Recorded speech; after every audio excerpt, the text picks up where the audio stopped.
So today we'll be discussing the issue of Global Hunger Index. Recently, the report of Global Hunger Index 2021 was brought out by Irish Humanitarian Agency, Concern Worldwide, and German organization Wealth Hunger Hilf. So it has triggered a set of controversies with respect to the hunger position in the country. So we'll try to understand the issue in detail. So first, as we know, India has slipped 7 places and it ranks currently 107, 101st out of 116 in the recently released Global Hunger Index.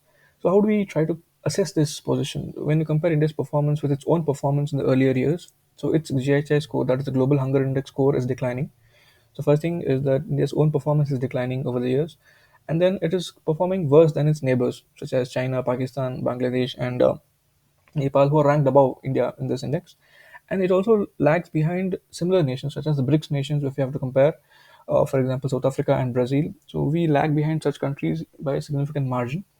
So India has been a consistent poor performer in this index. And this points towards acute problem of undernutrition among nation's children. So this is a grim reality. And then some of the key concern areas always this report points out is with respect to the areas of child stunting and child wasting. As we can see, there are just 35% of India's children are stunted and 17% of children are wasted. So this is the key concern which this report always tries to highlight.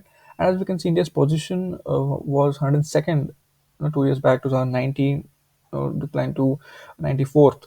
But again, it has slipped to 101st position in the recent index. So, among the categories which the index brings out, we are in the serious category with a score of 27.5. So, lesser the score, the better is a country's performance with respect to the hunger position. So, as of now, in 2021 index, we are in the serious category. Again, pointing out to the grim reality of hunger situation in the country. So, GHI is calculated based on three key parameters. First being all the three have given equal weightage, one third, and one third.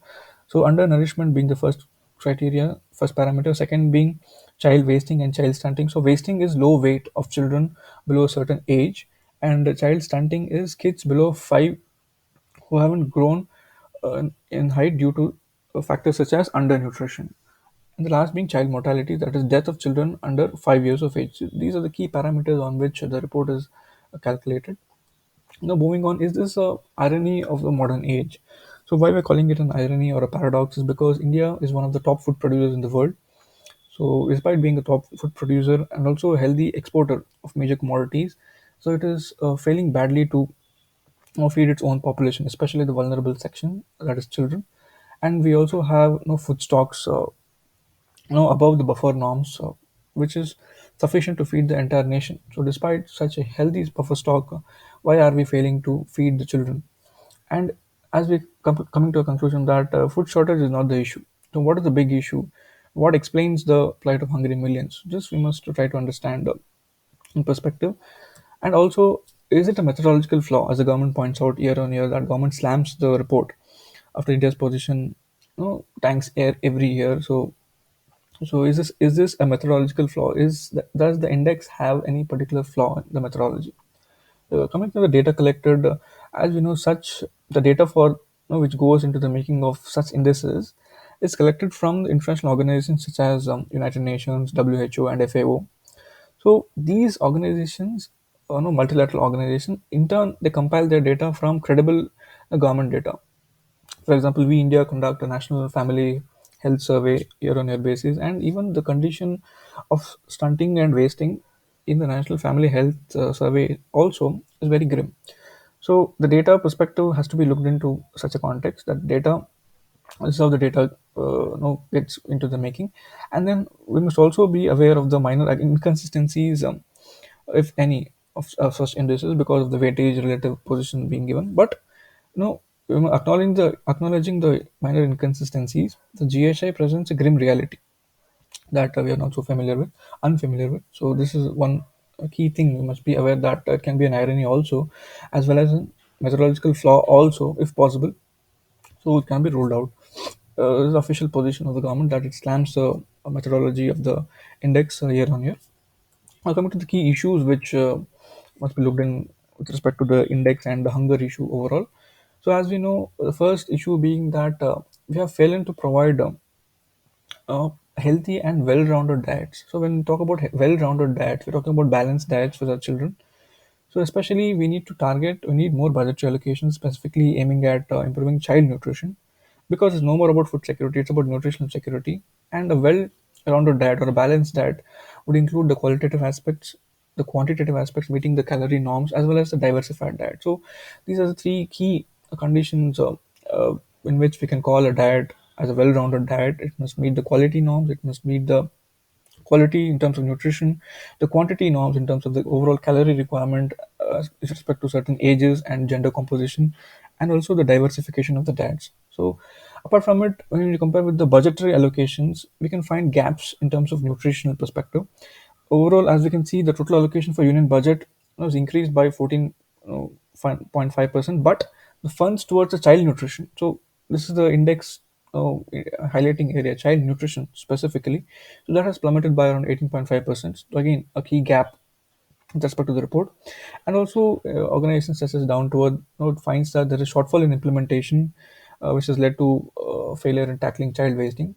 Apart from it, we also have certain key software such as common application software under the Poshan Abhiyan, which is meant to monitor a child and pregnant woman's nutrition in real time basis. So this also has some shortfalls in terms of real time monitoring. So this also needs effective implementation.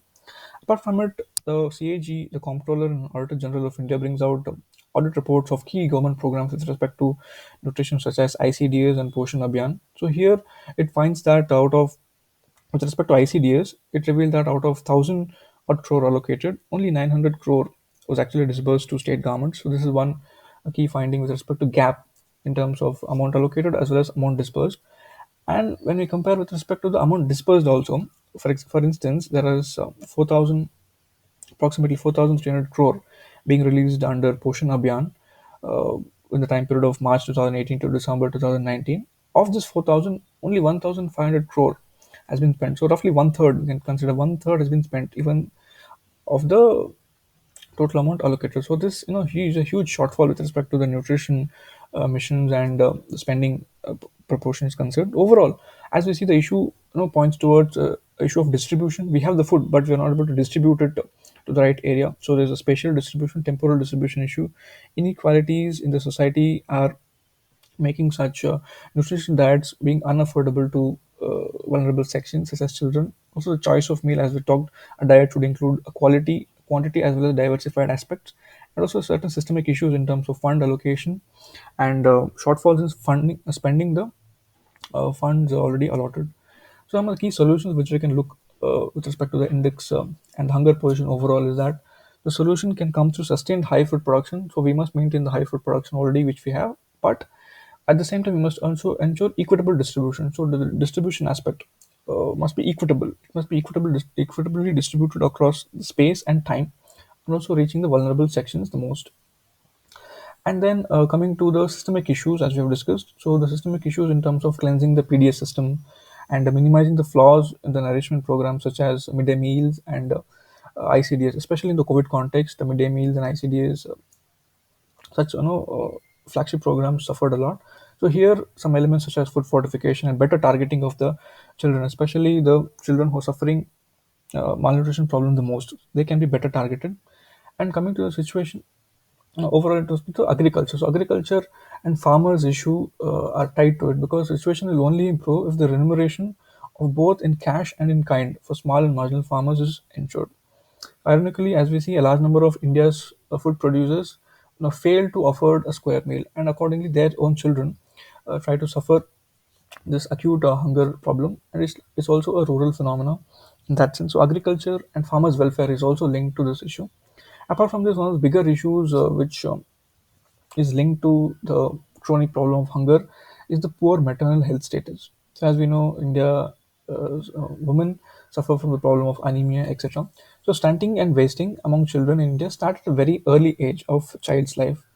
So, which means that they inherit this problem in terms of the weaknesses from their mother, in terms of acute anemia, such weak mothers, and such issues. So, in turn, this problem is related to the factors like child marriage, which we discussed a couple of days, and premature bearing of children. So, the overall, it's a socio-economic issue in that sense, linking to the mother's maternal health status, also social issue of child marriage and premature bearing of child, having a negative impact on weakness, early stage development of children. Apart from that, other key health determinants include sanitation and hygiene, which programs such as Swachh Bharat Mission, Phase 1, Phase 2, Phase 3 are trying to promote, and also the drinking water supply issue, clean drinking water, especially through the recent initiatives such as Jal Jeevan Mission. So this has to be promoted to a larger extent and must be implemented. As we see, the implementation is one of the core issues in all the programs are contributing to such issue. Overall, what we can uh, mark as a concluding line is that food insecurity and food inaccessibility are multidimensional problems. So these, like poverty, is a multidimensional problem, and they have the ripple effects on almost all walks of life. So this is a multidimensional problem. It cannot be addressed with a single solution. It has to be seen from the overall perspective. Coming to the examination angle, this topic, hunger, marks a direct syllabus line of poverty and hunger issues in GS paper 2. Apart from it, there are prelims previous year questions being directly asked on the indices, such as Global Hunger Index. Indicators were directly asked in 2016 prelims. Parameters such as undernourishment, stunting, and mortality. So, indicators per se. But overall, this hunger issue is a policy issue in itself, as we have discussed. It's a policy issue. It's an irony in terms of the surplus food production. So it has to be looked at from a multidimensional perspective if the issue has to be addressed in detail.